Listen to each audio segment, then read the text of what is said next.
So there's a popular question that people have been asking lately, and that is, what are you going to use your junk journal for? I've been seeing it in the comments down below. I've been seeing it in community groups online. So in today's video, I thought I would take you through some of the ways that you can use a junk journal. I have decades of experience with paper crafting. I have only recently started into the world of junk journaling. I'm going to show you the evolution and a peek in behind the scenes of some of my never before shared books that I have created. And then I will talk to you about why I think journaling is important and how it can make a difference in your life. So junk journals can be used for exactly that, journaling. You can use it as a safe space to write down all of your thoughts. And if you're using these fun, pretty papers to do it, it might be a good motivation for you to get to that book and to open it up. I have a friend who is a now retired paramedic who worked in the field for over 30 years.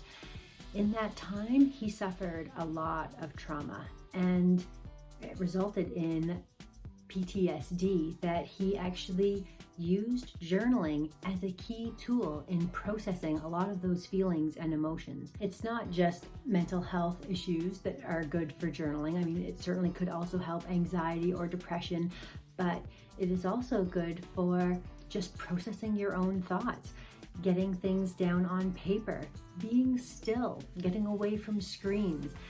There's just something about putting pen to paper that maybe connects us with the way things used to be, that I think it's a chance to slow down in a very busy world. A second use for a junk journal could be the complete opposite of that. Instead of this free writing method where you just randomly put whatever thoughts or feelings come across, you can actually have a very structured junk journal. It could be used as a productivity planner, a goal setting guide, a way to habit track. It might even reveal some things about your patterns that you are repeating and bring to light things that you maybe would like to work on or improve. It also gives you an opportunity to bring more intentionality to your actions. So the third use for a junk journal is memory keeping.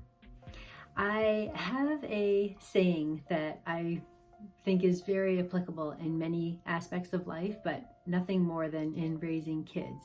And that is, the days are long, but the years are short. As you go through each individual phase of parenthood and the struggles that go along with it, sometimes it can feel like that phase is never going to pass. But being able to look back and think, wow, where did the time go? Having a record that you have used and kept along the way can make you really appreciate all of the little things that at the time maybe seemed daunting or overwhelming, but look back at and say, wow, that really brought a lot of joy to my life.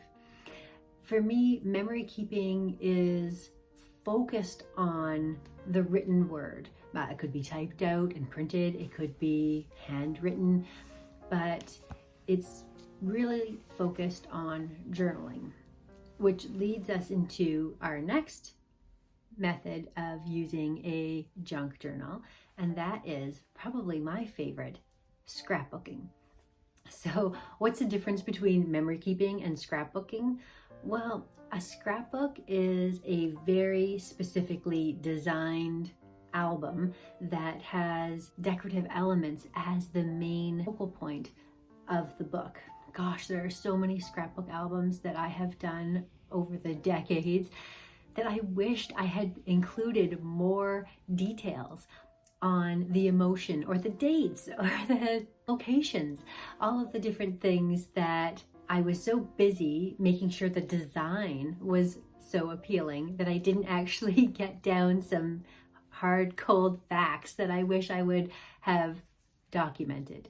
That's not to say that a memory keeping junk journal can't include pictures, and that's not to say that a scrapbook can't include handwritten or written details, but it's just sort of the focal point between the two. There's a fine line between them both. The fifth use for a junk journal, and I have to say, like, one junk journal doesn't have to be just one specific use. It can be all of these things, but another use for a junk journal is simply a creative outlet, a place to play. This may include things like journaling, painting, collaging.